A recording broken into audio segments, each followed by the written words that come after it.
चलिए नमस्कार है, स्वागत है आपका। हम लोग जीओसी पढ़ेंगे। जीओसी दो पार्ट में हमें पढ़ना होता है, एक को जीओसी 1 बोलते हैं, एक को जीओसी 2 बोलते हैं। तो ये पहला जीओसी 1 है। जीओसी 1 में हमें पढ़ना क्या क्या होता है भाई? तो जीओसी 1 में हमें ये 4 तरह के इफ़ेक्ट होते हैं, ठीक है ना। इसमें से जो ये फर्स्ट 3 इफ़ेक्ट है इसको बोलते हैं परमानेंट इफ़ेक्ट। क्या बोलते हैं? परमानेंट इफ़ेक्ट बोलते हैं। और ये जो चौथा है इसको बोलते हैं टेम्पररी इफ़ेक्ट। टेम्पररी इफ़ेक्ट बोलते हैं। परमानेंट का मतलब स्थायी और टेम्पररी का मतलब अस्थायी। सवाल कैसे आएगा? बोल देगा कि which of the following is permanent effect और which of the following is temporary effect, और ये आपको याद होना चाहिए। इंडक्टिव इफेक्ट, हाइपर कॉन्जुगेशन और रेजोनेंस, तीनों में इफेक्ट लगा देंगे। Inductive effect, hyperconjugation effect और रेजोनेंस इफेक्ट को, जिसको रेजोनेटिंग इफेक्ट भी बोलते हैं, ये तीनों परमानेंट होते हैं। और इलेक्ट्रोमैग्नेटिक इफेक्ट जो है टेम्पररी इफेक्ट होता है, ठीक है। वही चीज़ देखिए यहाँ लैंग्वेज में लिखा हुआ है, इंडक्टिव इफेक्ट, रेजोनेंस और हाइपर कॉन्जुगेशन इफेक्ट जो है परमानेंट इफेक्ट होता है, जबकि इलेक्ट्रोमैग्नेटिक इफेक्ट होता है वो टेम्पररी इफेक्ट होता है। क्लियर है? इंडक्टिव इफेक्ट, इंडक्टिव इफेक्ट क्या होता है भाई? तो जब भी किसी मॉलिक्यूल में ईएन में डिफरेंस देखने को मिलता है, जैसे एक एग्जांपल समझाता हूँ, जैसे कार्बन और फ्लोरीन में ईएन का डिफरेंस है क्या? कार्बन और फ्लोरीन में ईएन का डिफरेंस दिख रहा है आपको? ईएन का डिफरेंस मतलब समझ में आ रहा है, कार्बन से ज़्यादा इलेक्ट्रोनेगेटिव है फ्लोरीन, ईएन का डिफरेंस है। तो अगर किसी कंपाउंड में ईएन में डिफरेंस अगर आपको देखने को मिल रहा है तो हम बोलेंगे कि उसमें इंडक्टिव इफेक्ट लग रहा है। ईएन डिफरेंस के कारण क्या होता है? जो मोर इलेक्ट्रोनेगेटिव होता है वहाँ पार्शियल नेगेटिव आ जाता है, जो लेस इलेक्ट्रोनेगेटिव होता है वहाँ पार्शियल पॉजिटिव आ जाता है, ठीक है ना। तो कुल मिलाकर ईएन का डिफरेंस है तो इंडक्टिव इफेक्ट लगेगा। तो जब भी आपको किसी भी कंपाउंड में इंडक्टिव इफेक्ट पता करना हो तो इसका बेस्ट तरीका क्या है? आपको ईएन डिफरेंस देखना है। तो वही देखिए लिखा हुआ है, it arises due to EN difference, electronegativity difference, ठीक है ना।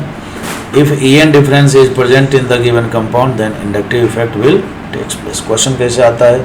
4 ऑप्शन में 4 कंपाउंड दे देगा, बोलेगा बताइए किसमें इंडक्टिव इफेक्ट है, किसमें नहीं है। In which of the following compound inductive effect. अच्छा, इंडक्टिव इफेक्ट हमेशा कार्बन के रिस्पेक्ट में देखते हैं। जब भी किसी कंपाउंड में इंडक्टिव इफेक्ट देखना होता है तो कार्बन के रिस्पेक्ट में देखते हैं, ठीक है ना। तो जैसे देखिए यहाँ पर कार्बन है, कार्बन से ब्रोमीन जुड़ा हुआ है, तो कार्बन और ब्रोमीन में इलेक्ट्रोनेगेटिविटी में डिफरेंस है। ब्रोमीन ज़्यादा इलेक्ट्रोनेगेटिव है, जो ज़्यादा इलेक्ट्रोनेगेटिव होता है ये वेक्टर उसी के तरफ लगता है। मतलब ये वेक्टर ये बताता है कि चूँकि ये ज़्यादा इलेक्ट्रोनेगेटिव है तो ये इलेक्ट्रॉन को अपनी तरफ खींचेगा, जिसके कारण इलेक्ट्रॉन का फ्लो जो है कार्बन से ब्रोमीन की तरफ जाता है।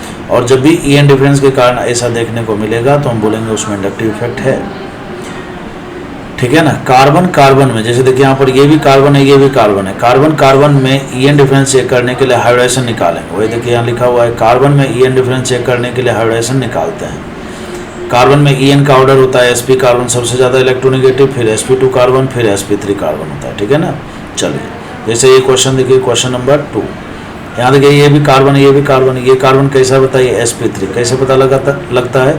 सिंगल बॉन्डेड कार्बन sp3 होता है, ये भी sp3 है, तो दोनों sp3 वाला ही है, मतलब दोनों में कोई डिफरेंस नहीं है तो इंडक्टिव इफेक्ट नहीं लगेगा। लेकिन क्वेश्चन नंबर 3 में देखिए यहाँ पर ये कार्बन sp3 है जबकि ट्रिपल बॉन्डेड कार्बन sp है। दोनों में से ज़्यादा इलेक्ट्रोनेगेटिव कौन सा है बताइए? sp वाला है, यानी sp की तरफ एक वेक्टर बन जाएगा। और चूंकि वेक्टर बना ईएन डिफरेंस के कारण तो हम बोलेंगे इसमें इंडक्टिव इफेक्ट है।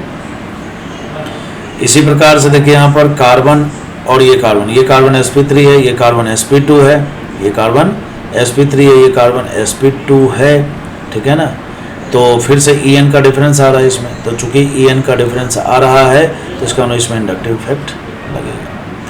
तो मैं उम्मीद करता हूं कि आपको इस बात की जानकारी हो गई कि इंडक्टिव इफेक्ट क्या होता है और इंडक्टिव इफेक्ट कैसे चेक करते हैं, ठीक है ना। चलिए, तो ये पहला टाइप का क्वेश्चन आता है इंडक्टिव में। 4 ऑप्शन में 4 कंपाउंड दे देगा, बोलेगा किसमें इंडक्टिव है, किसमें इंडक्टिव नहीं है, ठीक है। लगे यहाँ दूसरी भी बात कर लेते हैं। दूसरा टाइप का क्वेश्चन आता है types of inductive effect. Inductive effect 2 प्रकार का होता है, -i और +i। माइनस आई इफेक्ट लगता है माइनस आई ग्रुप के द्वारा। किसके द्वारा लगता है बताइए? माइनस आई ग्रुप के द्वारा माइनस आई इफेक्ट लगता है, और प्लस आई ग्रुप के द्वारा जो है प्लस आई इफेक्ट लगता है। तो वही देखिए यहाँ लैंग्वेज में लिखा हुआ है, क्या लिखा हुआ है? Minus I effect takes place due to electron withdrawing group. Electron withdrawing group मतलब खींचने वाला ग्रुप है ना, देखिए यहाँ लिखा हुआ है इलेक्ट्रॉन खींचने वाला ग्रुप जो है वो माइनस आई इफेक्ट लगाता है, ठीक है, और उसी को माइनस आई ग्रुप बोलते हैं। जैसे एक एग्जांपल से ही समझा देता हूँ आपको। जैसे देखिए कार्बन और फ्लोरीन में अभी हमने देखा था ईएन का डिफरेंस है, बताइए ज़्यादा खींचने वाला ग्रुप कौन सा है? ये जो हम वेक्टर बनाते हैं, इस वेक्टर के एक तरफ हमेशा माइनस आई रहेगा और एक तरफ हमेशा प्लस आई रहेगा।